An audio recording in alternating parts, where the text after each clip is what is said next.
Hello friends, welcome to Aarush vlogs. So నేను ఇప్పుడు చార్మినార్ పక్కనే ఉన్న మక్కా మసీద్కి వచ్చాను. సో ఇది సెకండ్ టైం మసీద్కి రావడం. సో ఎప్పుడో 2013లో వచ్చాను, మళ్ళీ ఇప్పుడు వస్తున్నా. హైదరాబాద్లో మనం ఏదైనా ప్లేసెస్ విజిట్ చేయాలంటే ఫస్ట్ వినిపించే పేరు చార్మినార్. సో చార్మినార్ని విజిట్ చేసిన తర్వాత పక్కనే ఉన్న మక్కా మసీద్ని కూడా విజిట్ చేయండి. సో ఇక్కడ మనకు కనిపిస్తుంది కదా, ఇదే మెయిన్ ఎంట్రన్స్. సో లోపలికి అయితే వెళ్దాం.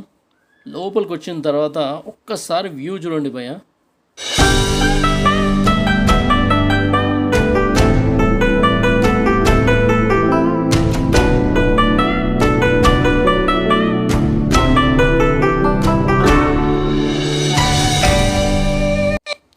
సో ఇది మసీద్ కదా, ఇక్కడికి ముస్లిమ్సే రావాలని లేదు, ఎవరైనా రావచ్చు. నిజంగా చెప్పాలంటే ఈ మసీద్ గొప్పతనం అలాంటిది. 400 years హిస్టరీ అంట భయ్య. జనరల్గా మనం ఉంటున్న ఇల్లు కానీ పెద్ద పెద్ద బిల్డింగ్ అపార్ట్మెంట్స్ ఇవన్నీ కూడా మ్యాక్స్ టు మ్యాక్స్ ఒక 100 years స్ట్రాంగ్గా ఉన్నాయంటేనే గొప్ప. బట్ 400 years బ్యాక్ కట్టిన మసీదు చెక్కు చెదరకుండా ఇప్పటికీ అట్లనే ఉందంటే ఆ టైంలో ఇంజనీర్ క్రియేటివిటీకి హ్యాట్స్ ఆఫ్ అని చెప్పాలి. 10,000 మంది ఒకేసారి నమాజ్ చేసుకోవచ్చంట. మనం ఎంటర్ అవుతున్నప్పుడు స్టార్టింగ్లో ఒక భయ్య ఉన్నాడు, ఆయన చెప్పాడు ఈ మసీద్ కట్టడానికి అసలు ఇసుక కానీ సిమెంట్ కానీ ఇట్లాంటి ఏం యూజ్ చేయలేదంట, ఒక్కటే రాయి యూజ్ చేశారు. ఆ రాయిని అతికించడానికి కూడా రాయికి సంబంధించిన పౌడర్ ఉంటుంది కదా, వాటిని యూజ్ చేసి ఒకటే రాయితో కట్టారంట ఇదంతా కూడా. ఈ మసీద్ గురించి భయ్య ఒక స్టోరీ చెప్పిండు. ఈ మసీద్ కట్టేటప్పుడు ఆ టైంలో కుతుబ్ షాహీ కింగ్గా ఉండేవాడంట. సో ఈ మసీద్కి పునాది రాయి వేసే టైంలో కుతుబ్ షాహీ చాలామంది మత పెద్దల్ని గురువుల్ని ఇన్వైట్ చేశారంట. కింగ్ని నేనే కదా, నేనే పునాది రాయి వేయాలని ఏం లేదు, అల్లా భక్తులు ఎవరైనా వేయొచ్చు అని చెప్తాడు. సో డైలీ 5 times అల్లాకి ప్రే చేసే వాళ్ళు ముందుకు రావాలి అన్నాడంట. సర్ప్రైజింగ్లీ ఒక్కరు కూడా ముందుకు రారంట. కుతుబ్ షాహీ షాక్ అయ్యి, నేను నా 11 years నుంచే డైలీ 5 times ప్రే చేయడం స్టార్ట్ చేశాను, సో ఈ రాయి వేయడానికి అర్హత నాకుంది అని చెప్పి తానే స్వయంగా పునాది రాయి వేశాడని స్టోరీ ఉంది. సో ఇక్కడ మనకు కనిపిస్తున్న ఈ వే నుండి అయితే మనం లోపలికి వెళ్ళొచ్చు.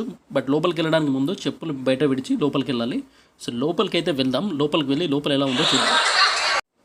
లోపలికి ఎంటర్ అయితే ఇక్కడ మనకు కనిపించేవన్నీ కూడా అసఫ్ జాహీ వాళ్ళ ఫ్యామిలీకి సంబంధించిన టామ్స్ అంట. అంటే వాళ్ళ సమాధులు మొత్తం కూడా పాలరాయితో కట్టారు.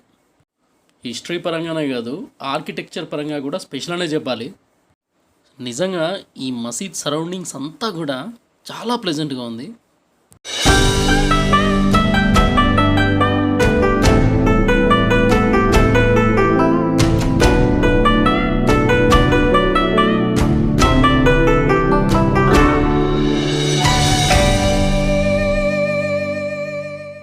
ఒకసారి చూడండి ఎంత స్పెషల్గా డెకరేట్ చేశారో. సో ఇక్కడ కనిపిస్తున్నవన్నీ కూడా, ఇక్కడ మనం చూస్తున్న అన్నీ కూడా అసఫ్ జాహీ ఫ్యామిలీ వాళ్ళకి సంబంధించిన సమాధులు అన్నమాట ఇవి.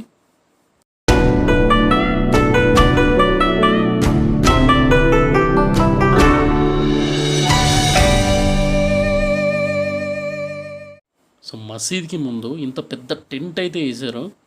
సో 10,000 మంది, అంత ఎక్కువ క్రౌడ్ వచ్చినప్పుడు అంతమంది కూర్చొని నమాజ్ చేసుకోవడానికి, సమ్మర్ కదా కొంచెం ఎండ తగలకుండా టెంట్ అయితే వేశారు. అండ్ మసీద్ లోపల ఎలా ఉందో చూపిద్దామంటే కెమెరా అలో చేయలేదు లోపలికి. మసీద్ లోపల నేను వెళ్ళి చూశాను, బట్ కెమెరాతో వీడియో అయితే తీయలేదు. సో లోపల ఏమున్నాయంటే ఆ కాలంలో వాళ్ళు యూజ్ చేసిన శాండియర్స్ అండ్ బంగారు రేకు పైన చెక్కిన ఖురాన్ సూక్తులు ఉన్నాయి. లోపలికి అయితే అలో చేయలేదు, బట్ గేట్ బయట నుంచి అయితే చూడొచ్చు వచ్చేవారు.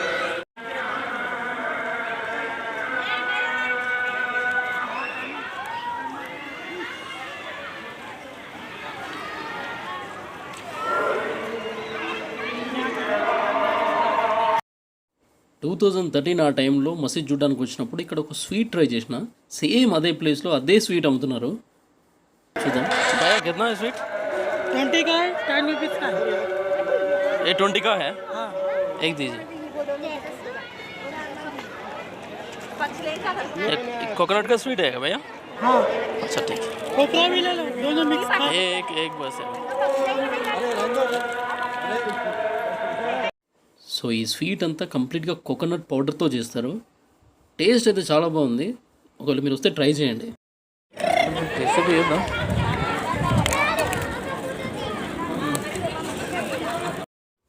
సో అది గాయస్ వీడియో. సో నా వీడియో నచ్చితే లైక్ చేయండి. మీరు ఇచ్చే ఒక లైక్తో ఈ వీడియోని యూట్యూబ్ వాడు పుష్ చేస్తాడు. సో ఖచ్చితంగా లైక్ చేయండి అండ్ షేర్ చేయండి, సబ్స్క్రైబ్ చేయండి. Thanks for watching.